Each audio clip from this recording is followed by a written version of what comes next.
I'm Susan with Homesteading with Sue, and I am going to show you how I make homemade chili today. First off, I used some small red beans.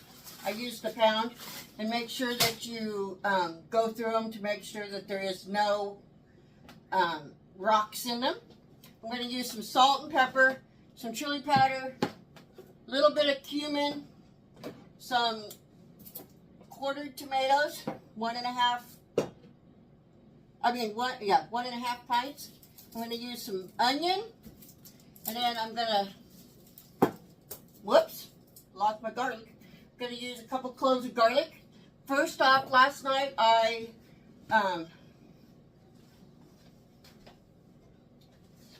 put my beans in some water and soaked them overnight with a teaspoon of baking soda.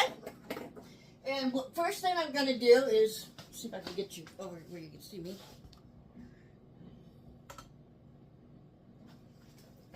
First thing I'm going to do is I'm going to pour these beans into the sink. I have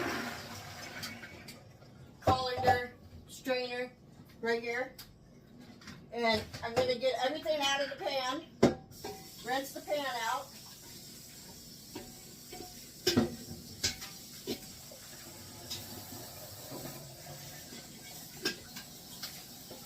So now the pan is ready to go on my cooking surface.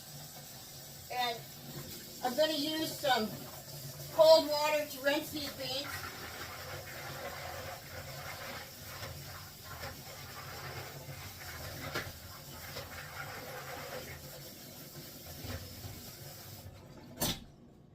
Alright, so I have the beans getting ready to go into my pan. I'm going to go ahead and do that. Alright, so I have my beans in my pan. This is 1.5. Well, it's 1 quart and half a quart. Let me rephrase that. That was stupid.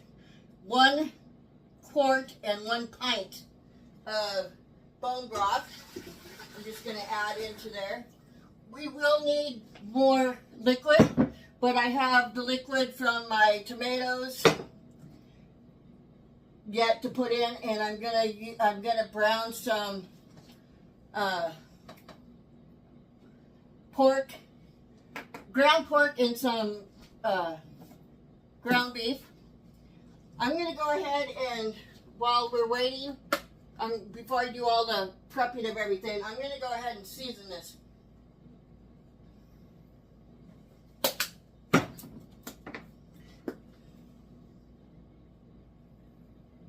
You don't want to put too much cumin in because it'll taste like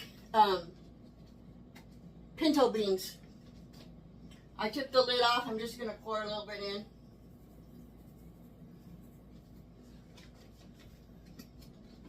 in. Pour some pepper in.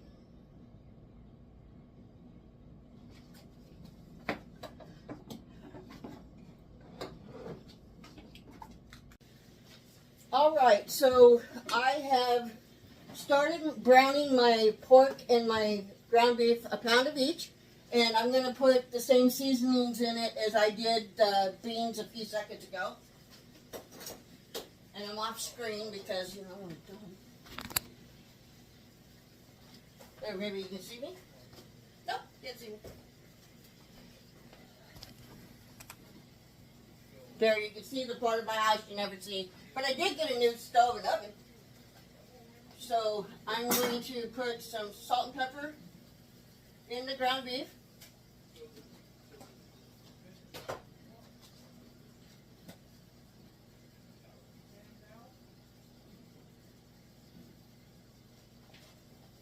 And then some cumin.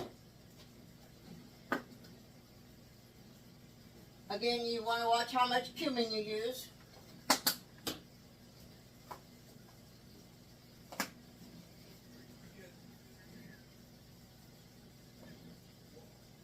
And some chili powder.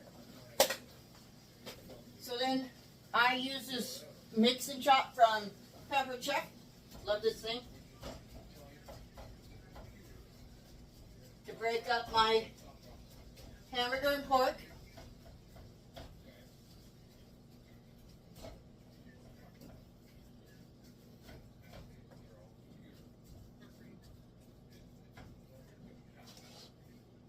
Still getting used to the stove.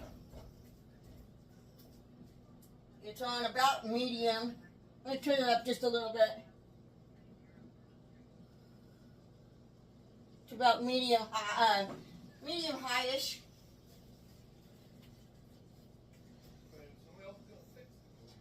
And then I'm going to come back over here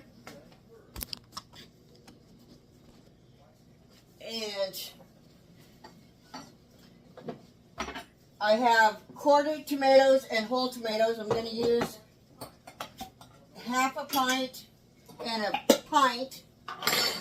I'm going to make them a little smaller by putting them in this machine. I'm going to use the water from them to add to the bean juice.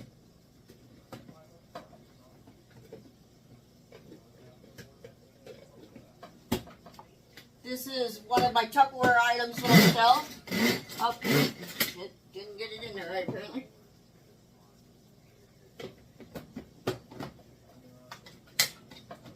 There you go, much better.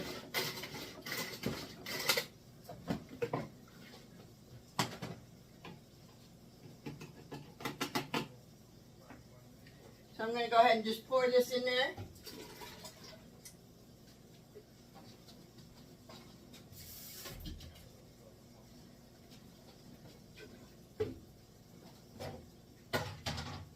I'm going to go ahead and turn this on now so it can get started to get it warm.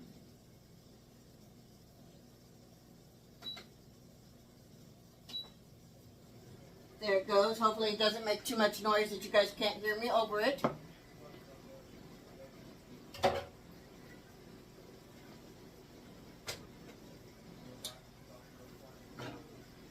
Going to chop up some garlic.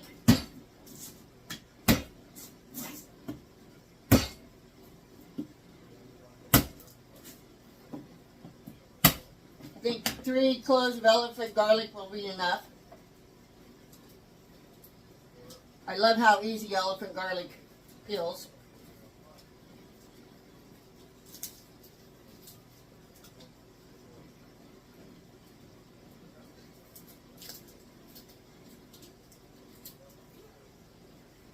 Look how big this one head is. It's amazing how big elephant garlic gets. Okay, I'm going to go ahead and just dice this up some.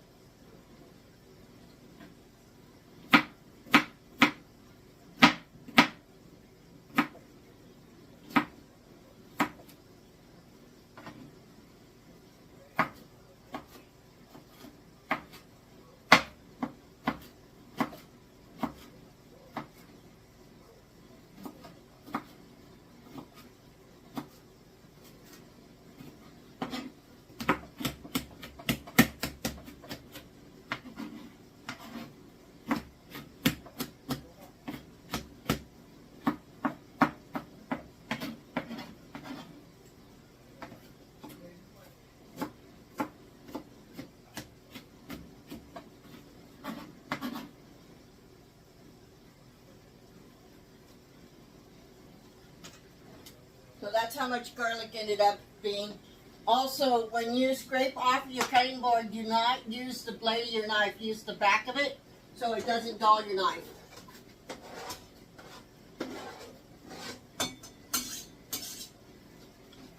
Then we do this onion.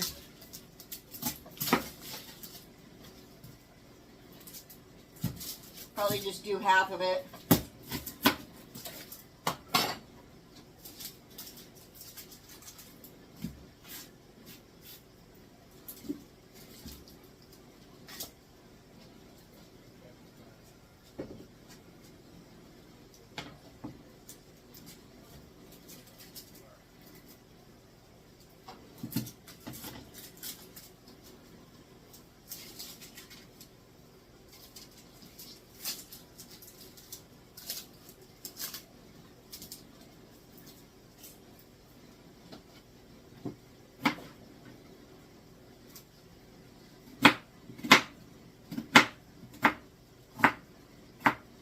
if you keep the rear end of your onion on until you're done dicing your onions, it makes it a lot easier. It doesn't fall apart.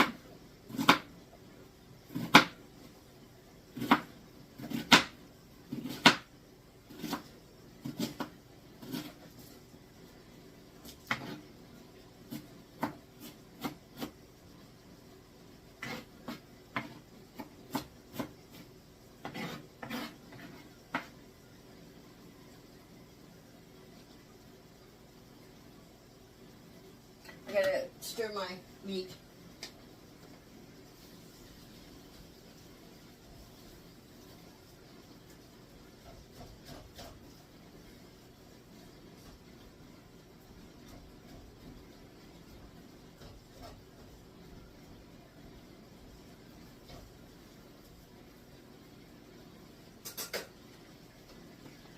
Okay, I'm gonna go ahead and slide this in here.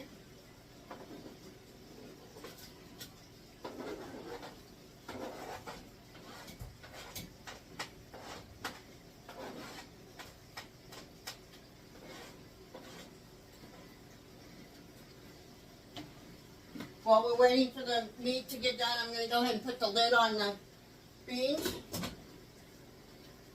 I have it at 175 degrees right now. When I get the meat in, I will turn it up and then turn it back down so that it can boil, and then I'll have it simmering the rest of the day. And this will take, I don't know, 4, 5, 6 hours. Depends on how long you want to leave them on and how much flavor you want. Right at this moment, we might have to add some more liquid, which is no biggie. I am going to drain the hamburger and the pork before I put it in, and then we'll see how much we do need to add of the liquid. And I'll be back.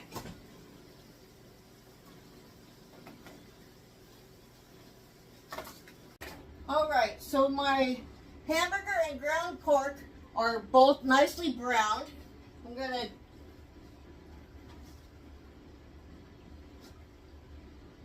put it in the strainer.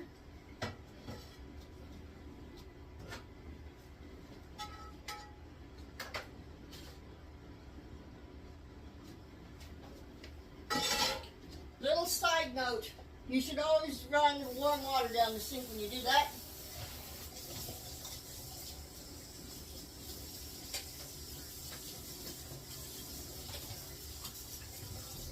Technically, you probably shouldn't do it in the first place, but I like to live dangerously in the kitchen, I guess. Okay, so I'm going to take my lid off my pan. Then go ahead and add it. Try not to get splashed with it. Now I'm going to stir it all together to see what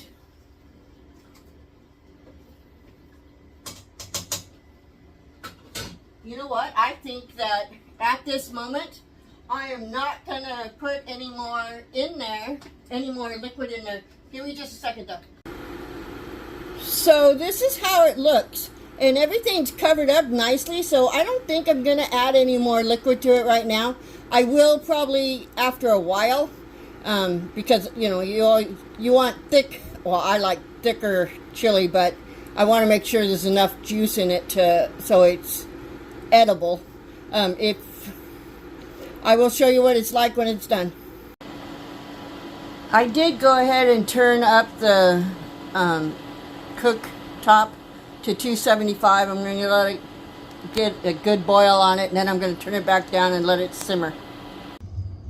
Alright, so this is what the chili looks like after cooking for 4.5 to 5 hours. And I snuck a little bite. It was really, really hot, but really, really good. If you enjoyed this video, please like, share, and subscribe. Thank you. Have a good day.